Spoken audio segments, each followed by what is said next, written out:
welcome to my channel. Hi everybody. Boy, I'm off to a very late start today. It's currently going on 7 p.m. and it's about 20 degrees outside. I'm gonna head out for a walk, and if I can squeeze it in, I'm gonna stop by the Dollarama and get some more of those summery flowers for my hallway entry, and this other hanging decoration that I have in the summertime. So it's such a nice day, but guys, I spent the better part of 6 hours, something like that, responding to all of your, well, first of all, your lovely videos. You all decided to upload around 3 a.m. this morning, just as I was going to sleep, and it kept me busy for so many hours, but they're all great channels, and I'm glad I got to see them. All those beautiful videos. However, the comments on the Rosedale dumpster girl were astounding. I'm shocked that I drew so many interested viewers, and I'm glad, I'm pleased. I want to give her a voice, even though I don't know who she is, where she came from. We have too many of these female women and children just dumped like trash. Guys, I can't do it.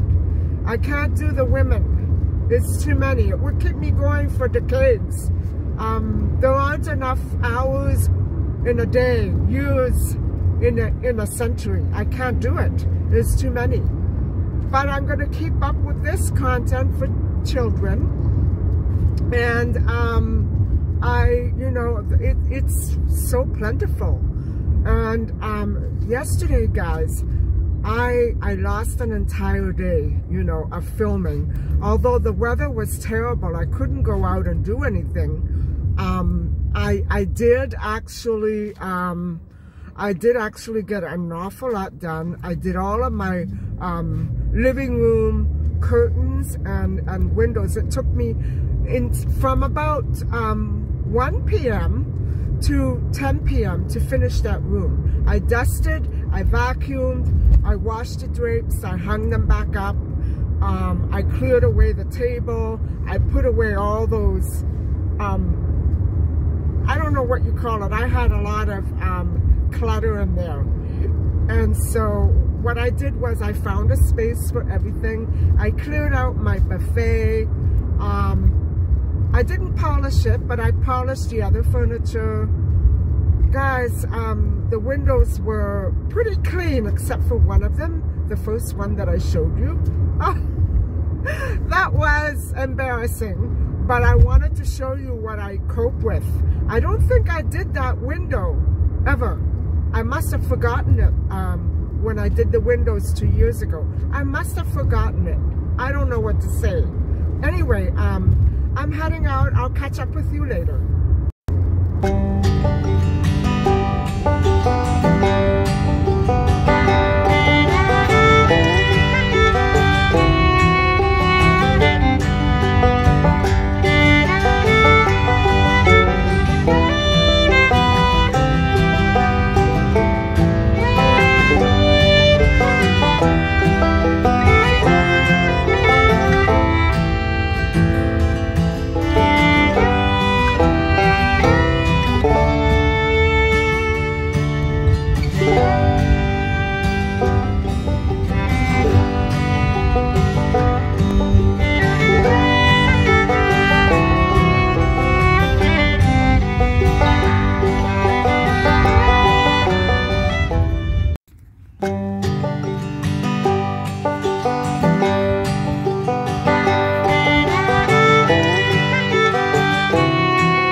it's about 10 p.m. and I just got in the door about 5-10 minutes ago. So I'm going to show you my haul, but unfortunately, because of the available stock, I didn't buy enough of those flowers when I stopped off at the Dollarama before. So let me switch the view and I'll show you. I need more of everything that I got, in other words. So the plain leaves, it was the last batch that I got, you know, the string ones.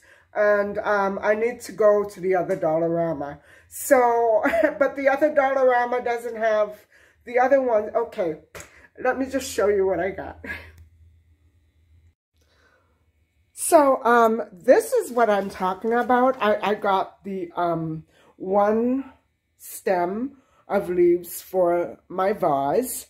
And I actually have 2 vases that I would like to keep filling. And this is the string. I bought one the other day and I intended to buy many more, but they only had this. So they're very pretty and I need them for this little fixture that I bought last summer. I'll show you in a second. And then guys, this goes with my dining room. Dining room, living room, whatever you want to call it. Hold on and I'll show you. So, the accessories and couch and the sofa and other things in this room are of a blue color. And so this would match very nicely. And I'm planning on putting it, I don't know, maybe that will go somewhere else. And I want to put it in here somewhere. And I'm not sure exactly where. So I need a lot more of these. And then I also picked them the same kind of flower up in another color. And I love this one, guys. Isn't it pretty? Just beautiful. And these are the ones that I'm planning to stuff inside of, I don't know what to do. I know that one is for a fixture that I have, and I'll show you in a second. Hold on. So that's the fixture that I bought last summer. I usually hang it over my kitchen doorway. I don't know if I want to hang it there anymore or what, but these climbing flowers are perfect for this. And so, you know, I have to get a few more. And so that's what I bought at Dollarama last summer. And so I bought them in another couple of colors. I already bought one string. Hold on. I already bought one string the other day. And I'm showing you what I did with them. Excuse the mess. I haven't done this room yet, that's for sure. So as you can see, I'm keeping them in here. This is just, I'm just trying to accumulate enough so that I know exactly what to do with them. I'm not sure what I'm going to put in this basket, but I do want something of that nature in here. And so, guys, hold on. This is what I have to fill. And so, yeah, I really, you know, I really want to get as many flowers as I can and just fill it up because it's a pretty vase and I don't want to keep it locked up in a cupboard. You know what I mean? I like the look of beautiful flowers and sometimes I do buy them fresh as well. So I love that vase. I just adore it. It goes with some of my dishes and glasses. It's a beautiful, you know, it's a beautiful piece out here on the in the entry hallway. The hallway entry, whatever you want to call it. And so, yes, I want to feel that. And so, guys, these are the treats that I picked up for myself and my cat. And together with a bottle of Diet Coke, the whole purchase came to approximately $22. And that's a bit much, don't you think? So anyway, I have to get going on my little decorating, but first, I'm gonna let you know what the rest of the agenda is for today. So I think that I should be starting on a different case today. I think what I did last night, and I haven't filmed or uploaded yet, so yesterday when I was cleaning my windows, I meant to film a last part to go with yesterday's video, but I didn't do that yet. So I still have to film one for tonight and one for yesterday, which you should have seen yesterday, last night, whatever. I think what I'm going to be doing in either case is, number one, starting on another short little case, probably a very old and vintage one, about a missing child, a missing boy, a missing 12-year-old boy. And also, I'm going to be reviewing the last part of the subject of the photographs that were turned in to the police regarding Madeleine McCann's disappearance. And so that is what I'm going to be going over later on. Which you're going to get tonight, I don't know. But I'm probably going to be making my soup very late tonight, like maybe after midnight. And so yesterday, guys, I didn't eat anything. And I had some leftover spaghetti from the night before. And that's it. No food in my system. But I have to say, I feel wonderful. And I'm so glad I got a 40-minute walk in today. And I only intended it to be a half hour, but you know, I cut it shorter than an hour, and I was getting cold. As soon as I got out of the city, the temperature dropped about 6 or 7 degrees, and I was afraid that I wasn't dressed warmly enough with the little jacket that I brought with me. So I decided to just hop on to the Dollarama before it got too cold and too dark. And I picked up my items here. So, let me go and do some research, and I'll be back with you in a little while.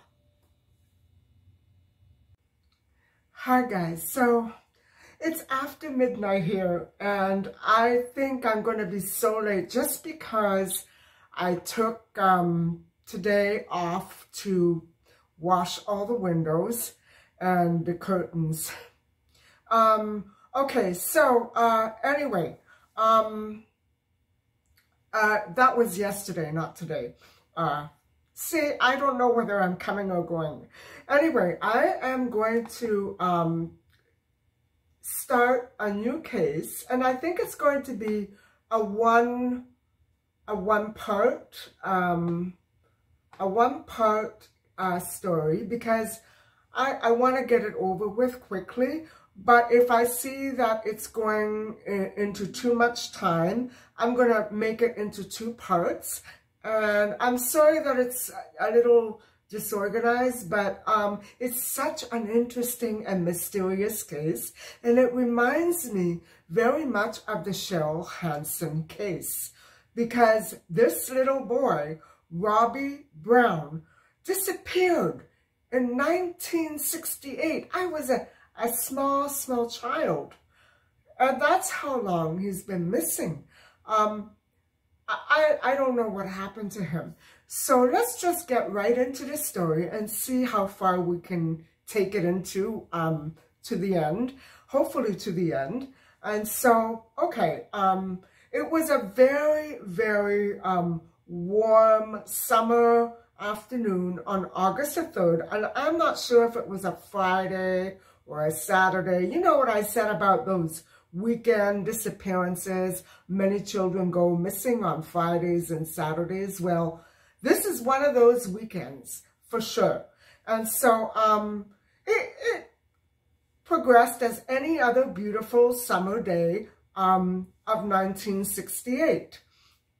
And so Robbie and his mom, Shirley, and his dad, Ross, his brother, Michael, his other brother, Ross, were of a family who lived in a small house in Wilfrid, Ontario, a tiny hamlet of about 150 people between Cannington and Sutton, which are little townships out of the city.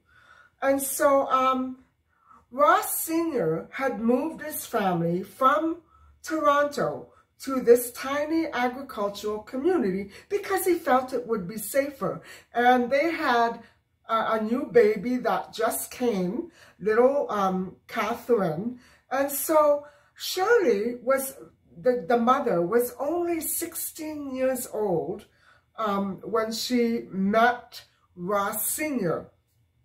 And so she had been stocking shelves in her parents' grocery store near Jackson's Point, Ontario, when she first met him, Ross, who was at the time a delivery man. So Shirley knew right away that she would marry him. It seemed like a very loving and close-knit family.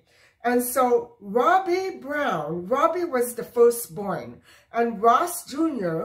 was second to follow, and 9 years old at the time of Robbie's disappearance. And Ross Jr. loved to wrestle and box with his bigger brother, Robbie. And so then there was Michael, who was only 6 years old and very, very excited about beginning grade 1 in the coming fall. And so baby Catherine was 10 months old, and, you know, she was the apple of Robbie's eye, but he had not been a very happy person when he found out that Catherine was coming. But because what he said was, I don't want no squalling kid around here, you know? So he was a really rough and tumble kid, but a good child. That's what I get the sense. He reminds me a little of the maturity of Emmanuel Jacks, who was very responsible and wanted to work to earn a living. And they were the same age when they disappeared. And so when little Catherine was born, however, and this is important to Robbie, to the story probably, and to help us understand Robbie's personality a little better. He was so delighted when Catherine was born. He forgot all about, you know, his misgivings and anxieties about having another new baby in the family. And so whenever he walked into a room, Catherine would raise her arms and demand to be picked up by him. So he was delighted when she was born. And so in mornings, every morning, they would snuggle together in bed. And after a sitter accidentally stepped on his baby sister's fingers as she played on the floor, Robbie said, "That's it. I'm insisting on taking care of this baby all by myself." So, indeed, he was showing some maturity there. So, on Friday or Saturday, August the 3rd, 1968, Robbie stayed home in the morning with Catherine when everybody else was out working, or I don't know where the other children would have been. So, his dad was, at the time, off to work at Canadian Tire. His brothers were, oh, here it is. His brothers were at Bible school, and his mom went with them. Okay. His mother went with the boys to the adjacent Bible camp at Georgina. It's Point Holmes Beach, near Lake Simcoe, Ontario. And this is where Shirley Brown was helping to prepare meals at the Church of Nazarene Camp. It's no longer there, guys. So what happened was, that day, Robbie and Catherine stayed home. They had a fine morning. They played together. He changed her dirty diapers, and he doted on her, as always. And so after babysitting his baby sister, Catherine, in the morning, Robbie, with his mother, went to Holmes Point Beach with his mom and sister to go swimming. And it was a day as any other in the summer. They did that every day, guys. So Robbie, at the time, was 5'4", 85 pounds, with blonde hair, hazel eyes. And that day, he put on a red and black plaid shirt, blue jeans, and black work boots. So Robbie was a responsible 12-year-old boy, a paper boy, who worked on a delivery route for the Toronto Telegram newspaper. As the eldest, Robbie took great pride in being the protector of his younger siblings. Though very much a child still, and a talented hockey player, a mischief maker who once got strapped at school for locking all the bathroom stalls.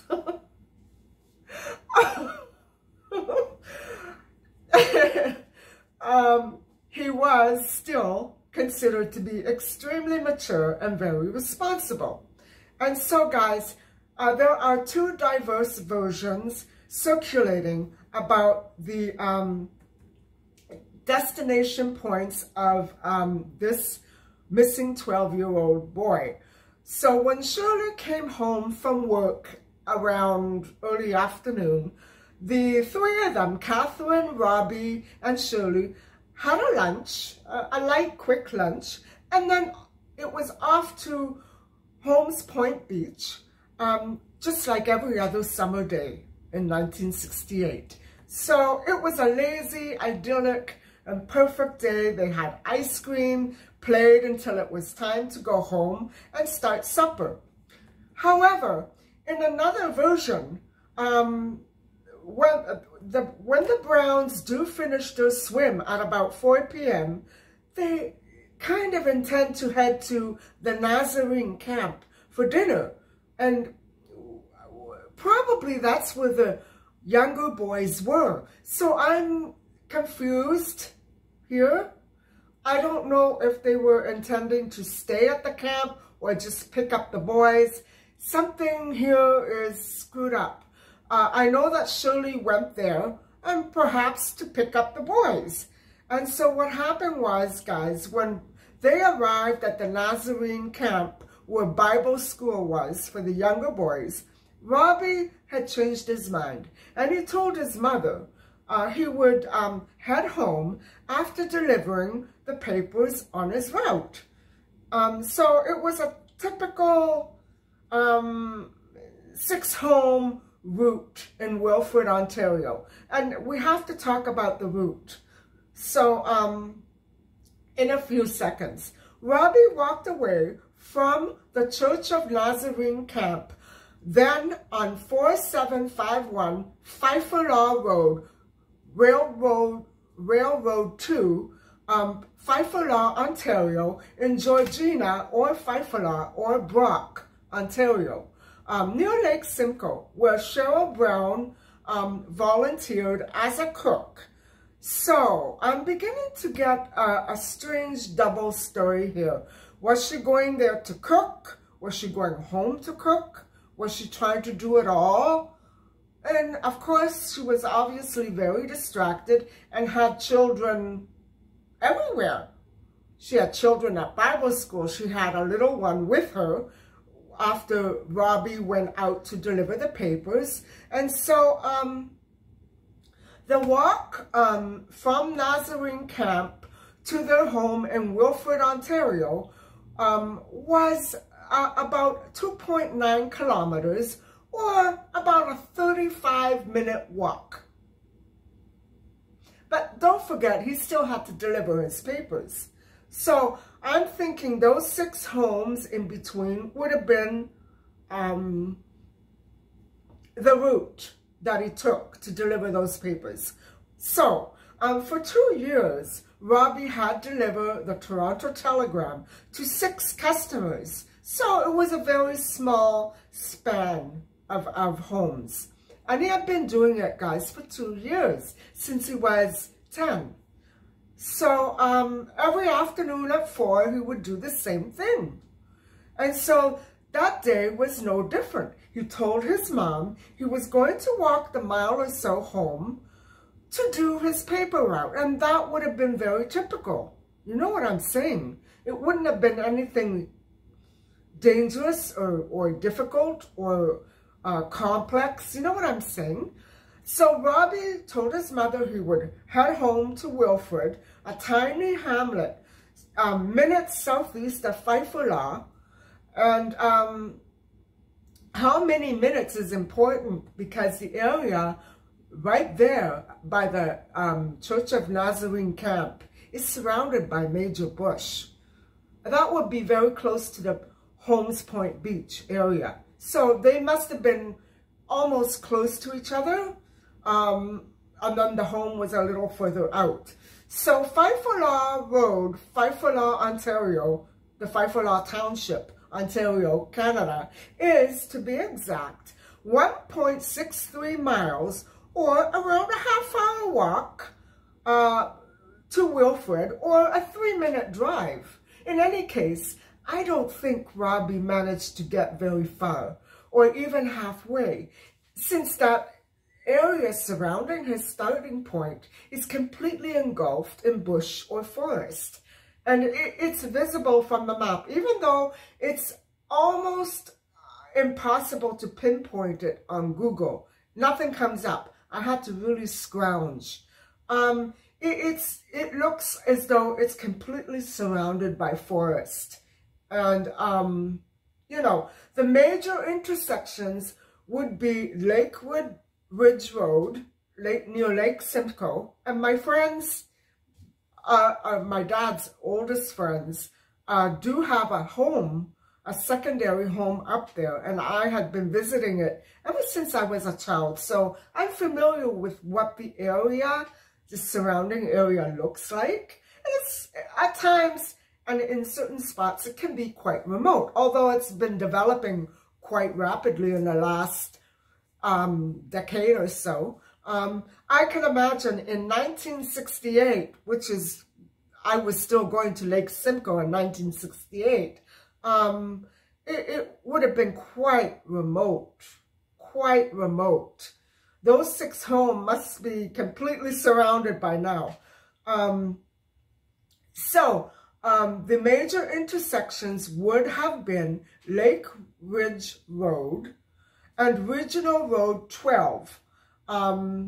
So Holmes Point Beach, Ontario to Wilfrid, Ontario would have been 7 minutes, all in all.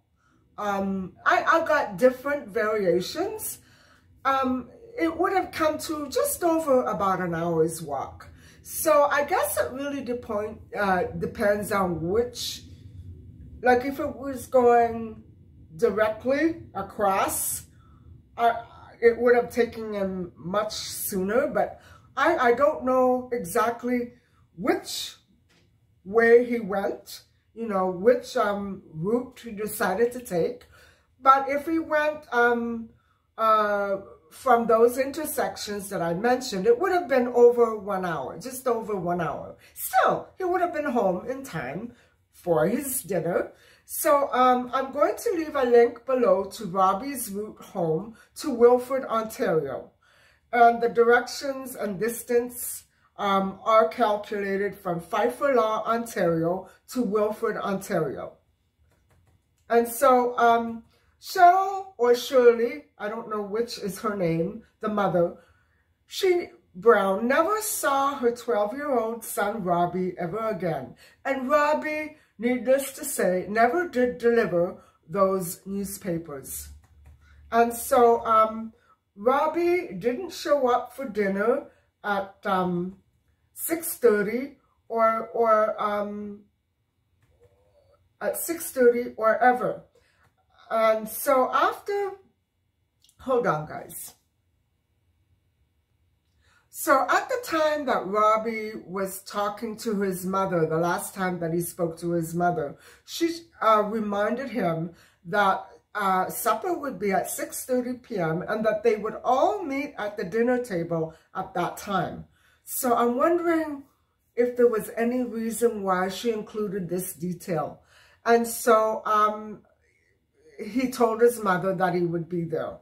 And so what happened was Robbie didn't show up for dinner at 6:30 or ever. After he hadn't been seen for several hours, when the Brown brothers were sent to find him, why? And couldn't. They did find his stack of Toronto Telegram newspapers, though, still at the street corner intersection where the truck normally dropped them off for Robbie to deliver. By nightfall, a crowd gathered at Camp Nazarene to start a search. Georgina Township Police in Pefferlaw was concerned that Robbie drowned. Ross Sr. went out looking for his son at long last, but you know, I'm not saying that critically. I'm just saying that sometimes, you know, with children, you don't realize when exactly you should start worrying. You know what I'm saying? No criticism intended at all. Ross Sr. went out looking for Robbie, and Shirley sat home waiting and prayed as other children returned empty-handed. And so the police dredged lakes and rivers and swamps, and the OPP helicopter came and left, and a search team swelled to 200 and then shrunk back to hardly anything 3 weeks after. 3 weeks after. That was at least a good search. Shirley said that she was nervous, scared, didn't know what to think. And she was so angry she decided that she would ground him when he got home. So it was hard for her to accept that he was gone for good. And so police believe Robbie never traveled back home, but instead returned to the beach. And why they think that is because he was seen at 4:45 p.m. just south of Holmes Point Beach, which might have been, well, I don't know what he was doing there because he should have been delivering his papers. I don't know if that sighting is credible. And who saw him was a camper who had seen Robbie and his family there earlier in the day. So somebody was looking at Robbie. Somebody who had noticed him enough to remember him, which is a good thing. But if the sighting is credible, it might be in order to botch the timeline. I'm thinking it wasn't exactly 4 p.m. or just about 4 p.m. when Robbie left the camp and said goodbye to his mother. So this might have been something, I'm not saying it was, something to throw everybody off. So that camper saw Robbie and his family there that day and remembered him. Okay, that's what police want. They need information like that. So Robbie was also seen for the last time by 2 Pefferlaw teens near or on Holmes Point Road at 5:30 p.m. So his last sightings at Holmes Point Road or beach were between 4:45 and 5:30. So that's a good chunk of 45 minutes. Same thing with the Cheryl Hansen case. No, not Cheryl Hansen. Tori Stafford. I'm sorry. Tori Stafford had that 45-minute gap in which she was snatched and murdered. So 45 minutes is a icky time to talk about. It's a very, very unfortunate chunk of missing time, which probably he would have been gone by then So guys, we have reached the end of this case, and it's so mysterious. I'm afraid you're going to get this video at the wee hours of the morning because I still have to edit it. But what can I say? I will put it up immediately, and I will try to cut down my other episodes for this video down to nothing in order for me to upload it very quickly. And I hope that you found this mysterious case as interesting as I do. And we're still looking for Robbie or his remains, but that area is indeed quite remote and surrounded by, you know, greenery and forests. So who knows if he was searched for in all the right places. Thank you very much for watching, and please do not forget to like and subscribe. Bye for now.